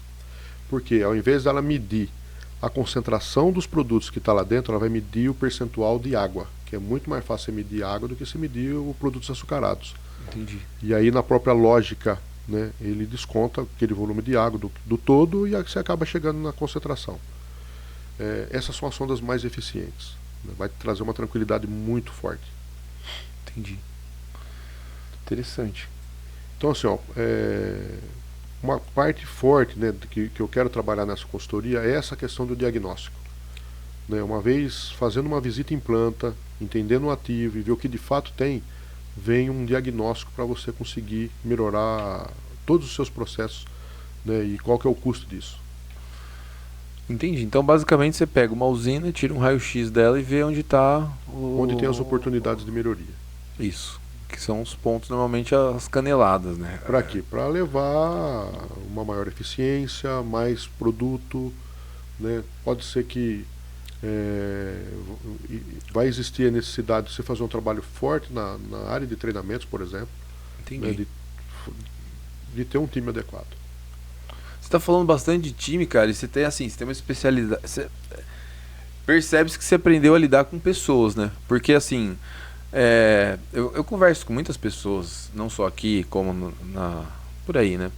E eu converso com pessoas, assim, excelentes pessoas, técnicos, mas que não conseguem transformar essa... Sempre acho que o problema é as pessoas. E você tá falando que o problema, as pessoas são a solução aqui, entendeu? É uma outra forma de ver, porque, por exemplo, você saber que a pessoa, o teu profissional ali, ele precisa de uma sonda específica, que daí ele vai conseguir desempenhar melhor. E treinar ele para isso é uma visão do negócio de cima para baixo, de baixo para cima. E quem é técnico na área, né, normalmente, muito especializado, o cara vê só de cima para baixo. Ele fala assim, não, o problema é aquele cara ali, o problema é aquele setor ali, o problema tá lá no outro setor. E eu sei que vira uma bagunça porque cada pessoa é especializada na sua área, né? Se você vê, por exemplo, você falou do BRICS. O que interessa a cana? Na visão do produtor, é receber. Para aí, entendeu? Entrou para lá, eu quero o meu, entendeu? Então assim, essa é a parte até onde eu acompanho bastante, né? O produtor, ele fica de olho nisso, na qualidade da cana, para ele conseguir ganhar o dele ali. E a usina, para conseguir pagar, ela obviamente precisa fazer que aquela cana não perca toda a sua eficiência no processo, que complexo Eu vou ter que reassistir esse episódio para entender algumas coisas. Porque foi bastante coisa que você me falou aqui que eu gostaria mais de aprofundar, cara. Eu sinto até mal de não saber, sabe? Pô, eu devia ter... Porque é muito interessante, né? Embora não tenha a oportunidade de ter trabalhado com isso. Mas assim, voltando na parte a pergunta que eu quero fazer realmente é assim, ó. A tua consultoria, ela não é então só técnica. O teu trabalho é geral, assim. Tipo assim, eu posso falar que você tem que treinar pessoas, você tem que comprar determinados equipamentos, você tem que melhorar o que essas pessoas estão fazendo, ou treinar as pessoas que você já tem. É um diagnóstico completo É um diagnóstico completo de levar uma solução. E pode ser que essa solução não seja só um investimento em equipamento ou fazer algumas melhorias. Pode ser que uma grande parte dessa solução estejam em aumentar o intelecto aí das pessoas. Entendi. E como que você pegou isso? Qual foi a parte da tua experiência que você se deparou com isso? Porque você veio da parte técnica e da parte técnica para subir para a parte da liderança, provavelmente isso foi um diferencial. O que acontece, Gabriel? Eu sempre trabalhei em grandes grupos que prezaram muito por investimentos, né, de melhorar as performances. E num determinado momento eu estava com o melhor equipamento já produzido no país e a performance não acontecia. Por quê? Faltou levar o conhecimento necessário para as pessoas que iam operar esse tipo de equipamento. E um negócio que eu aprendi na minha vida, que o óbvio tem que ser dito. Pode ser que está claro para mim, para você, mas não para todos. Então, assim, todo comissionamento ele tem que ser feito de uma forma muito clara. O que eu chamo de forma clara? Todo mundo entender, pelo menos uma forma macro, o intuito daquele projeto. Por que nós estamos buscando essa solução? Por que tomou-se a decisão de realizar essa transformação? E para isso as pessoas têm que estar inseridas no sistema. Não só o time de liderança, principalmente operacional. Porque as grandes respostas de tudo que eu consegui construir até hoje estavam na linha de base. E isso foi, tipo assim, teu know-how, tua experiência ali. Tô em campo, tô vendo isso e vai... Por isso que assim, esse diagnóstico ele é importante, porque você vai entender um pouquinho do ativo que você tem. E nessa visita você vai fazer entrevistas com os operadores. Entendi. E ali você consegue capturar informações extremamente importantes para você chegar numa conclusão desse trabalho. Que às vezes a gerência não está vendo ou está ignorando, não está dando a devida importância. Não diria ignorando, né? Hoje, vamos falar assim, existe uma característica nas empresas de um compilado de situações. E talvez essa experiência, né, que a gente adquiriu em toda a minha trajetória, eu acabo tendo uma facilidade um pouco maior para identificar isso. Entendi. Porque assim, você precisa de um tempo adequado em determinadas etapas, né? E nem sempre a gente tem isso no dia a dia. Eu falo porque eu fui gerente industrial há vários anos. Entendi. Então, mas você concorda que querendo ou não, cara, existe uma falha, talvez de comunicação, vamos dizer assim. Talvez de comunicação, eu falo... O grande segredo para você obter o sucesso em qualquer área, né, principalmente na parte industrial aí, é ter uma comunicação assertiva. Cara, hoje... Parece simples, mas não é. Eu concordo. Hoje foi muito engraçado uma situação que eu fiz uma compra para um projeto que eu estava fazendo e tal, e eu não tá, na verdade assim, eu fui o cara que negociou o negócio para outra pessoa. E outra pessoa pagou. Vê pra mim aí. Tal. Aí eu fui lá, fiz tal, comprei tal. Entreguei. Tá comprado tal. Passei os dados, aquela coisa administrativa. Eu fiz o administrativo do negócio. Aí o rapaz que me vendeu, o vendedor da empresa, fez o administrativo. Fez os boletos, mandou pra mim, toda aquela coisa. Daí hoje ele veio, tudo bem, boa tarde e tal. Você lembra aquela... Já faz uns meses isso que aconteceu. Eu ia cobrar, falou, aquele boleto tá em aberto, não sei o que. Eu falei, puta, tá em aberto. Aí eu peguei, mandei pra pessoa que eu tava fazendo o trabalho. Falei, tá isso aqui, tá? Ele, não, então, é que eu paguei e tal. Eu conversei com outro rapaz lá que é meu parente na empresa e tal. Aí ajeitou pra mim lá, ele renegociou o negócio com o dono da empresa, vamos colocar dessa forma. E aí ele me mandou essa informação e eu tive que passar a informação pro cara. E o cara é funcionário da empresa. E a gerência fez alguma coisa no boleto, acertou a situação, renegociou a dívida, só que não avisou ele. E ele tava fazendo a cobrança. Aí eu mandei assim no final. Falei, cara, no final o problema tava resolvido, só eu e você que não sabia, né? Aí ele falou, é bem isso, cara, é bem isso. E aí a gente fica voltando nesse assunto, assim... eu vejo, cara, assim, eu já me candidatei para vagas em usinas aqui da região. E eu fiquei frustrado, porque eu conversava com uma pessoa que estava trabalhando na usina, frustrado entre aspas, assim. Estava trabalhando no setor interno, pessoa da empresa, tá precisando de gente assim e tal, eles estão procurando e não sei o que e tal. Aí eu mandei o currículo pra vaga, aí eles tiraram a vaga, cara. Era uma vaga, era era pra engenheiro, mas ela tava de analista lá, sabe? Falei, pô, me tiraram a vaga, sabe? Tipo assim, e aí essa meu contato, eu nem tenho mais esse contato, mas na época eu tava me animando, né, pra tentar entrar. Falou assim, ó, cara, tiraram a vaga. Eu falei, tiraram a vaga e tal. Ele falou assim, mas continua precisando da pessoa. Assim. Eu falei, pô, então assim, tem uma coisa que assim, ó, o cara do almoxarifado, ele tá preocupado em economizar material. O cara do compras tá preocupado em comprar barato. E o cara do campo, ele pega o que foi comprado barato, que o almoxarifado deu já contado, e ele fala assim, isso aqui não presta. Então assim, não tô... Isso existe em todos, eu acho que isso é uma coisa sistêmica que acontece, né? Mas que mostra essa falta de comunicação. Aí vai lá, faz reuniões e a gente vê na internet hoje o pessoal de liderança reclamando que o setor, as empresas estão fazendo muitas reuniões. E é reunião online toda hora, e é reunião para isso, é projeto daquilo.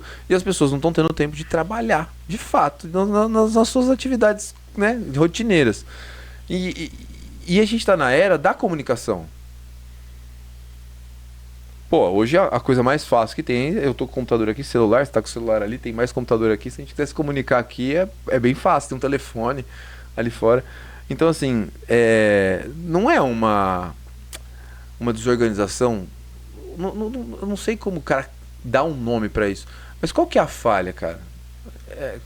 Onde você vê... claro, eu estou perguntando uma coisa que está expandindo para outras empresas, não só as empresas que você trabalhou, mas como você trabalhou em grandes empresas, e normalmente as grandes empresas elas têm sistemas de gestão ambiental, gestão de qualidade, né, mais desenvolvidos. Por que que isso se dá? Por que que isso acontece? Em empresa menor a gente até entende, que é meio atrelado ao dono, o dono mandar ou desmandar, é aquela coisa mais concentração de poder. Agora, isso afasta a nova geração das empresas, cara. As pessoas mais da geração Z agora não estão muito afim de encarar esse universo corporativo e lidar com a dinâmica que acontece dentro do corporativo. Qual que é a tua análise? Tô te apertando pra você falar alguma coisa aqui que não tá no teu campo específico, mas é pra, pô, dá uma visão aí, porque tem diversas situações, né, cara? O que acontece, Gabriel? Eu acho que cada vez mais vai ter mais reuniões. Isso está atrelado ao quê? A uma busca incessante da melhoria contínua. O PDCA, né? O famoso PDCA. O Kaizen, que assim, são ferramentas extremamente importantes para os nossos negócios. Mas o que eu vejo? Existe hoje uma necessidade muito forte de você fazer acompanhamento de indicador. São tantos indicadores que às vezes você nem faz uso disso na íntegra, ou uma tomada de decisão. Porque o indicador é para isso. Você ter um indicador para você seguir e você tomar uma decisão objetivo, baseado em números e tal. Então assim, eu acho que a gente precisa ter um olhar um pouco mais, como eu diria, mais simples. Fazer o arroz com feijão bem feito. E o que acontece? Esse nível de reunião ele vai existir, Gabriel, porque assim, hoje no mundo corporativo, né, as pessoas estão 300, 400 km de distância, eles querem entender o que está acontecendo e está certo isso, né? Mas talvez falta ferramentas adequadas para o negócio. Eu acho que o Covid trouxe aprendizados importantes, né? Antes as reuniões eram todas presenciais, então Sim. assim, tinha uma perda de tempo muito maior. Uma formalidade também, Exato. chegar lá no horário e... Aí tem as ferramentas hoje aí, Zoom, Teams, né? Então, uma facilidade gigante, cara. A gente, se quiser chamar alguém para reunião aqui, a gente chama. Exatamente. Né? Só que o que acontece, cara? Ficou tão fácil o acesso, né? A tirada de dúvida, a olhar indicador, que as pessoas acho que acostumaram com isso. Entendi. E falta um pouquinho, talvez, desse olhar um pouco mais criterioso para dentro das empresas. Por isso que assim, grandes empresas, né, a Toyota, por exemplo, tem o Gemba, tem o dia de campo. Os caras estavam tão buscando as melhorias e tantas reuniões, falou, não, gente, nós precisamos de um dia de campo. Então vamos fazer o Gemba. Entendi. Então, assim, qual que era a minha característica, né? Todo dia, cara, eu chego, né? Chegava na empresa, fazia o meu... Eu gostava de fazer o caminho da cana. Passava na moagem, fábrica de destilaria, setor de geração de vapor, laboratórios. Dava um bom dia para todo mundo, tomava um café. Exatamente. Ali você já tem um tete-a-tete, você já consegue, né? Já tinha olhado já os resultados, o clima do já sentia ambiente, o clima, já via os resultados, já fazia as provocações ali e já ia embasado para uma reunião diária. A reunião diária tem que existir, tem que ter uma gestão de rotina. Entendi. Né? Mas com focos e indicadores específicos, né? O que de fato vai trazer a conformidade e o resultado. Entendi. Quando a gente começa a expandir muito esses indicadores, acaba dispersando e tem que ser uma reunião rápida. Reunião do bom dia, reunião de 10, 15 minutos em pé. Boa. Ó, moeu quanto? Ó, tá previsto moer 12, não moeu. Por quê? Ó, o que vai fazer? Isso, isso e isso. E açúcar, não produziu por quê? É rápido. Boa, tô vendo que o pessoal do setor sucroalcooleiro, eles têm a solução para esses problemas administrativos das grandes empresas aí, ó. Cara, reunião em pé. É assim, ó, vou corroborar com esse assunto. Recentemente, eu comprei uma mesa dessas que aperta um botão e ela levanta, sabe? É super tecnológico isso daí. Pra mim, tô igual uma criança com a mesa lá em casa. Levanta a mesa, baixa a mesa. E eu vou usar ela pra trabalhar e tal, só que eu tô de férias e ainda não coloquei ela no campo ainda. E o que eu percebi? As pessoas, às vezes, você vai atender uma pessoa para determinado assunto, e aí você precisa mostrar uma coisa no computador.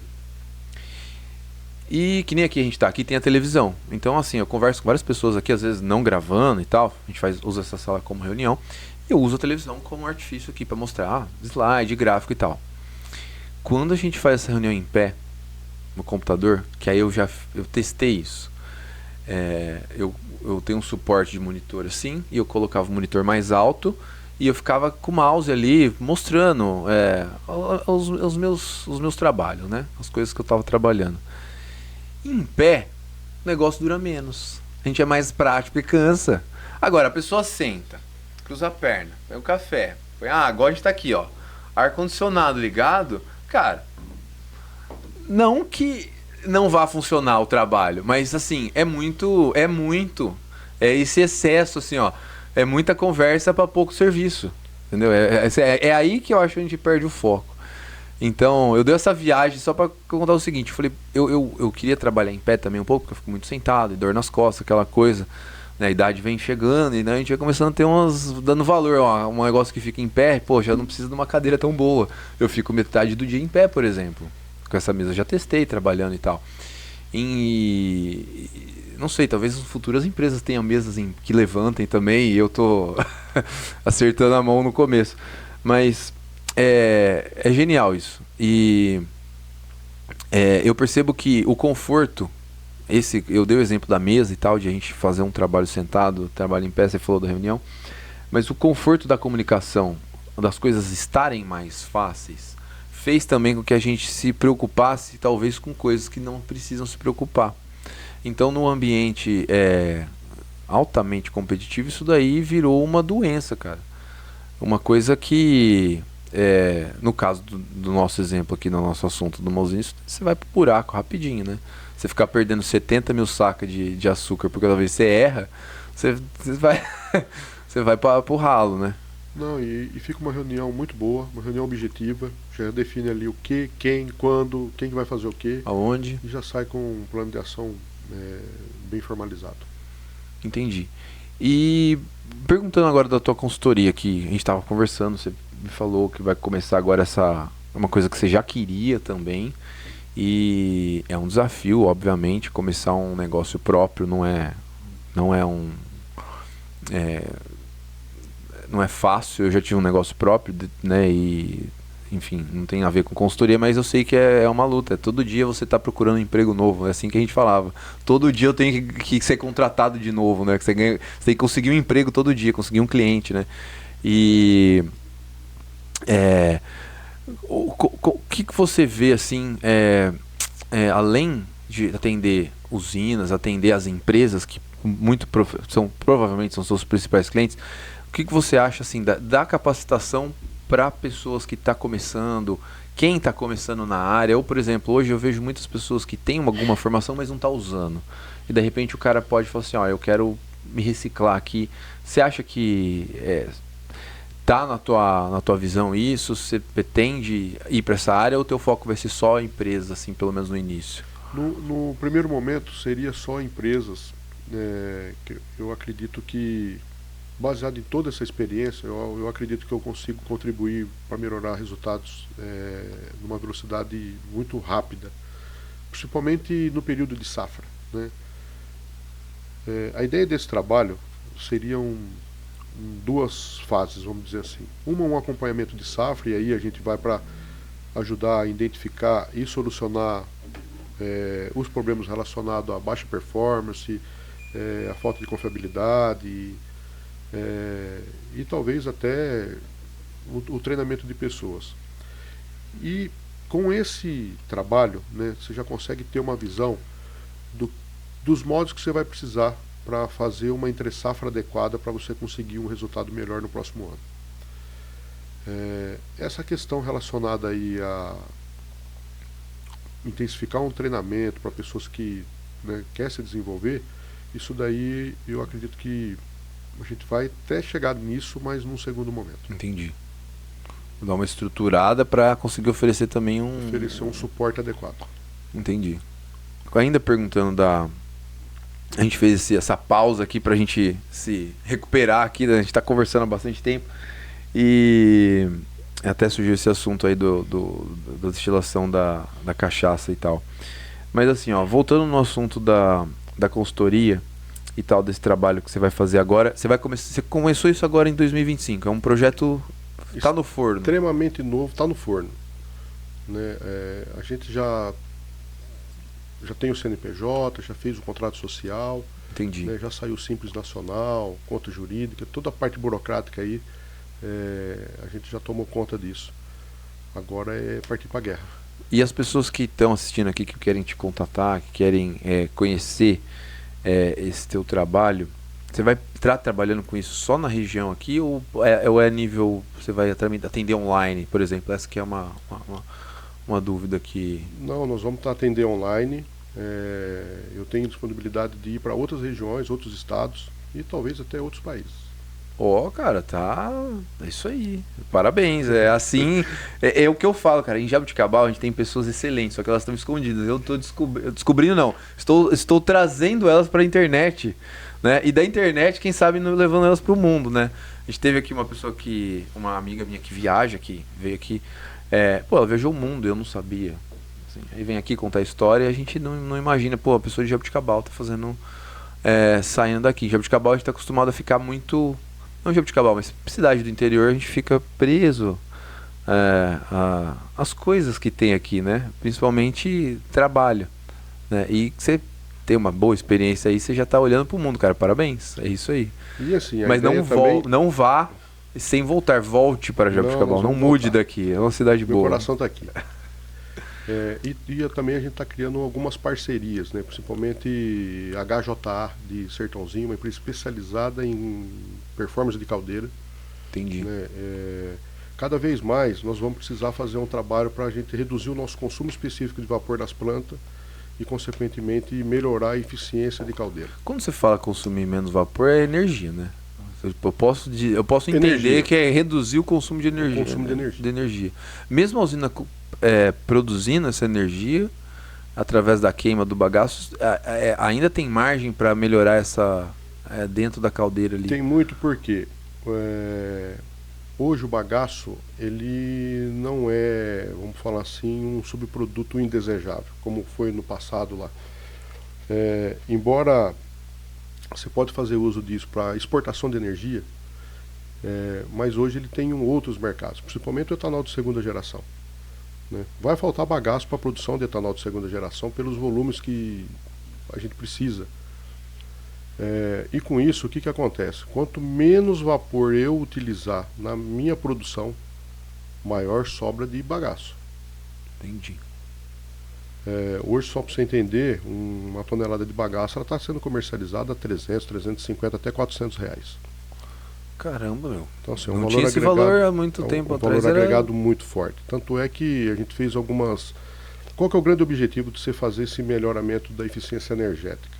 Você vai aproveitar a energia térmica dos teus fluidos, seja da vinhaça, seja do teu condensado, seja no vapor que está flasheando lá nos decantadores, e você vai fazer o quê? Utilizar regeneradores para fazer a troca térmica, aproveitando essa energia térmica da vinhaça, por exemplo, que eu não vou aplicar uma vinhaça no campo com 85 graus, que é a temperatura que sai lá dos trocadores K. Eu preciso baixar isso daí. Então eu não vou usar uma torre de esfriamento. Eu uso a energia térmica da vinhaça e aqueço o caldo, por exemplo.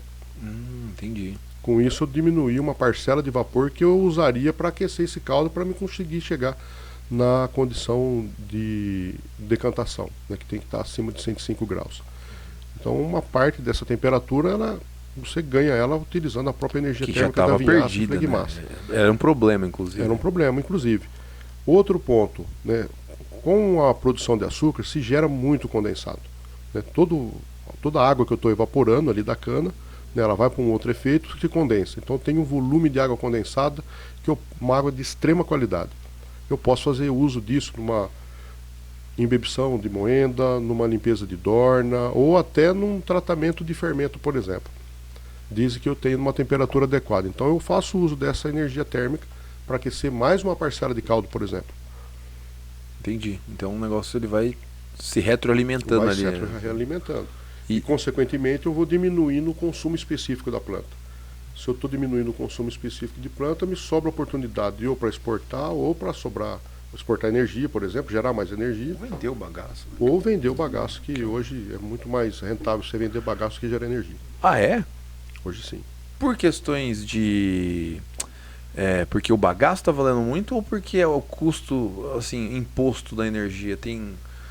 É um problema financeiro às vezes, né? Porque assim, às vezes para vender o bagaço você não é taxado igual você vender energia. Na verdade, quando você pega a curva de PLD, que é o valor dessa energia, hoje essa energia está muito barata, está em torno de 150, 160 reais. Né?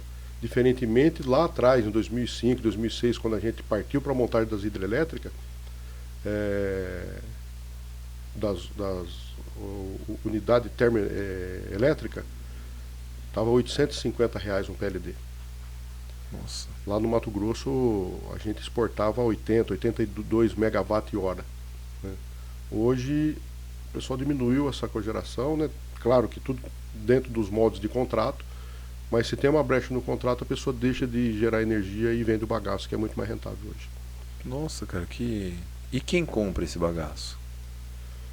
Uma grande parte desse bagaço está sendo direcionado para as empresas de etanol de segunda geração, mas as empresas de citricultura, por exemplo, Cultrale, Citrosuco, elas dependem de fazer uso desse bagaço para gerar vapor para os processos de concentração do caldo de laranja, por exemplo. Ah, entendi. Outro fornecedor importante, Cargill, Brejeiro, né, uma empresa que faz óleo, né, também usa bastante. No final ele vai virar energia. No final ele vira energia. Seja pelo etanol, né, que energia, ou seja pela queima mesmo. Pela queima mesmo. O destino principal provavelmente vai ser a queima mesmo.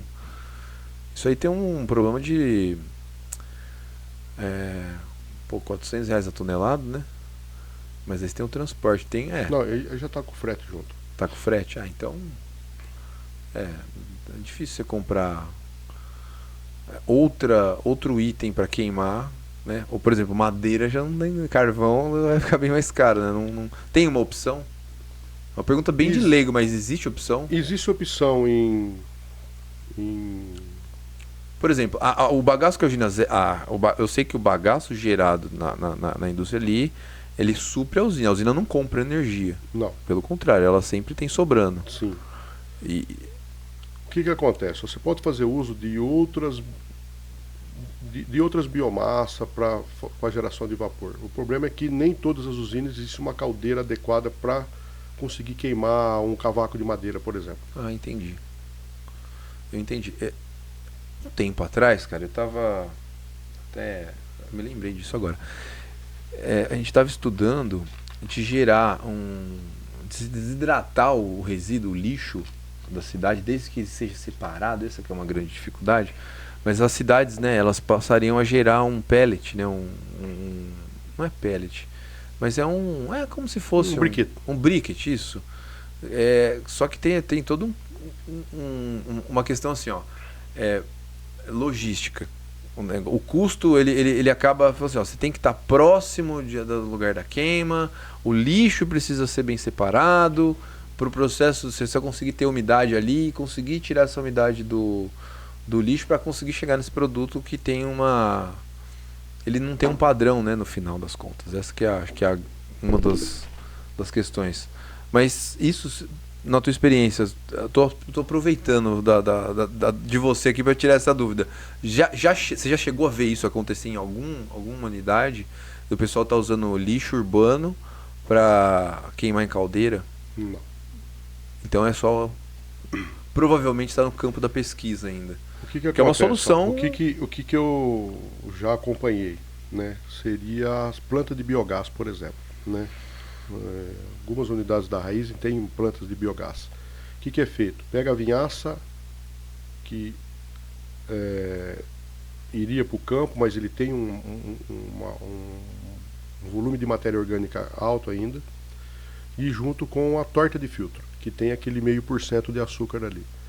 Com isso, entra em reatores, gera um metano. Esse gás ele aciona motores, né, com 12 pistões, e consequentemente ele aciona um gerador que gera um volume de energia. Entendi. E aí sim, o sobressalente disso, né, depois de passar por esse processo, depois da geração desse metano, aí sim é feito os briquetes de vinhaça com torta. Porém, isso não é o queimado em caldeira. Isso daí ele vai ser para o campo para fazer adubo. Ah, entendi. Ele não tem provavelmente uma energia, ele não gera energia. Na verdade, ele vai gerar energia a partir do metano que foi gerado sim, da fermentação assim, disso. A queima do briquet não é desinteressante. Não é. Não é interessante. Ele é muito mais vantajoso, porque ele tem uma parcela forte de nutrientes, né, que veio lá a partir da decantação, e também de uma fonte forte de potássio, que é o que está na vinhaça. Melhora muito o condicionamento do solo, né, cara? Com certeza. O pessoal que aplica torta-filtro, eu uso todas as plantinhas de casa, eu consigo uma torta-filtro aí, produtores, e a gente acaba usando, é muito bom. Planta praticamente é o adubo. Hoje virou o esterco da cidade. Você não tem mais criação de gado igual tinha antigamente, então quando a gente fala esterco, pega o esterco da usina. É o esterco da usina. O pessoal pede pra gente. É o esterco da usina e acaba usando a torta de filtro. Realmente é muito bom. Mas o lixo urbano era uma dúvida. Me surgiu agora, mas era uma dúvida que eu vi. Eu vi alguns estudos disso no passado, mas eu nunca vi isso acontecer realmente. E pelo jeito, você me tirou a graça que, não vai acontecer tão cedo, porque não tem... Eu acredito que não. Agora, a parte da energia que você falou que não... Eu tô surpreso do fato do bagaço não ser mais interessante de vender do que vender energia, cara.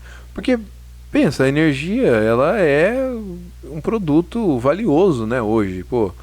A gente tá num mundo que tá competindo por energia, né? Cada vez mais. E a gente tem, vamos dizer assim,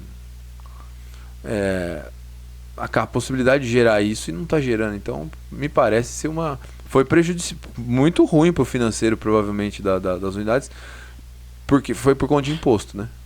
Provavelmente. Na verdade, assim, existe também uma oscilação de preço relacionado ao quanto que as hidrelétricas estão conseguindo gerar de energia para suportar as demandas do país, por exemplo. Em épocas quando se chove menos, né, existe uma tendência de gerar menos energia, consequentemente o preço vai capturar mais aí das usinas. Mas assim, a grande briga, né, de todos os processos dentro de uma usina é justamente isso: você produzir o produto que te traz maior retorno financeiro. E aí a gente volta naquela parte de que a usina que consegue se mexer mais rapidamente, ela vai ser a usina mais competitiva no futuro. Mais competitiva no futuro. Aí, eu nem fiz a sua aula da consultoria, eu já estou entendendo alguma coisa, tá vendo? Aqui é cultura, meu. A gente tem que aprender aqui. Você que está assistindo esse episódio, aprenda com A gente trouxe muita informação aqui. Eu com certeza vou ter que reassistir esse episódio para entender, né? Estudar de novo o que a gente conversou aqui, porque foram várias coisas interessantes e que tá longe da minha realidade, pô. É um assunto muito específico, teu tema, inclusive teu trabalho é um trabalho raro, né, cara? Você não tem, assim, você não conhece uma outra pessoa igual você. Tem poucas pessoas com esse monte de conhecimento aí acumulado. Na verdade, e experiência, tem né? consultores extremamente gabaritados hoje no mercado. Mas assim, cara, qual que é o grande intuito, né? É fazer parte desse pequeno número de pessoas que domina, né? conhece um pouco aí, pode levar soluções extremamente vantajosas para o setor. Entendi. Ó, eu vou pôr aqui, cara, nós estamos chegando no fim aqui da nossa conversa, da nossa primeira conversa. Eu vou te convidar para voltar aqui no nosso programa de terça-feira ao vivo, um dia desses, para bater um papo com o pessoal mais descontraído. E eu vou mostrar aqui, ó, vou abrir seu Instagram da sua consultoria e você deixar seus contatos pro pessoal que tá assistindo aqui. Ó, o Instagram novinho, cara, tá recém feito aqui, ó. Pessoal, esse é o Instagram do Contreira Consultoria, Edenilson Contreira. Consultoria em processos e projetos industriais, consultoria especializada para usinas sucroenergéticas, como a gente viu aqui no assunto, na nossa conversa de hoje, nos temas que a gente trabalhou. É um assunto bem específico, né? Bem especializado. Se você chegou nesse podcast, provavelmente você estava procurando sobre esse assunto, que vai estar na capa, vai estar no título. E esse aqui são os dados de contato, né, do Instagram. Aqui já tem até teu número aqui, teu WhatsApp. Eu vou deixar também nos comentários, na descrição desse vídeo aqui, para as pessoas que estiverem aqui conseguir já entrar em contato com você. E, cara, desejo total sucesso para você aí, ó, para o seu trabalho. Espero que 2025 seja um ano de muito sucesso, né? É um trabalho... eu converso com muitos profissionais do setor do agro e todos eles têm uma coisa em comum, cara, que são apaixonados pelo que eles fazem, são muito bons, são assim, ó, são sempre quando escolhe uma área para ser, o cara vai lá, ele é o melhor e ele vem aqui, a gente conversa e a gente vê que isso é uma característica das pessoas que são líderes e extremamente competentes naquilo que elas fazem. Eu tenho inveja disso porque eu já fiz várias coisas na vida e eu tô sempre às vezes mudando e eu falo, pô, será que eu nunca vou ser bom em nada? Mas a vida é uma coisa que a gente vai construindo de tijolinho em tijolinho, às vezes a gente parece estar perdido, né? E a gente tá num caminho aí que a gente nem imagina onde a gente vai chegar. Então, muito obrigado de novo, parabéns, seu aniversário essa semana. Eu sou um péssimo host de podcast, né? Mas sinta-se à vontade para voltar aqui. Se você quiser trazer alguém aqui um dia para conversar também, alguém que você acredita que vai contribuir também para a audiência e interessante, estamos de portas abertas. O Jaboticast é um podcast de Jaboticabal para pessoas de Jaboticabal poderem estar divulgando seus trabalhos e estar conversando aqui. Gabriel, ó, quero vir aqui um dia de bermuda falar de política, economia de terça-feira lá que a gente faz a live. Quero lavar a alma aqui, quero reclamar. Pode vir que é o momento ideal, a gente faz isso ao vivo aqui, um episódio mais descontraído, né? E, pô, é muito legal poder estar fazendo esse projeto e recebendo pessoas maravilhosas aqui, cara. Muito obrigado pela oportunidade. Foi um grande prazer, certamente voltarei. Pessoal, fiquem com Deus e encerrando o nosso episódio de hoje.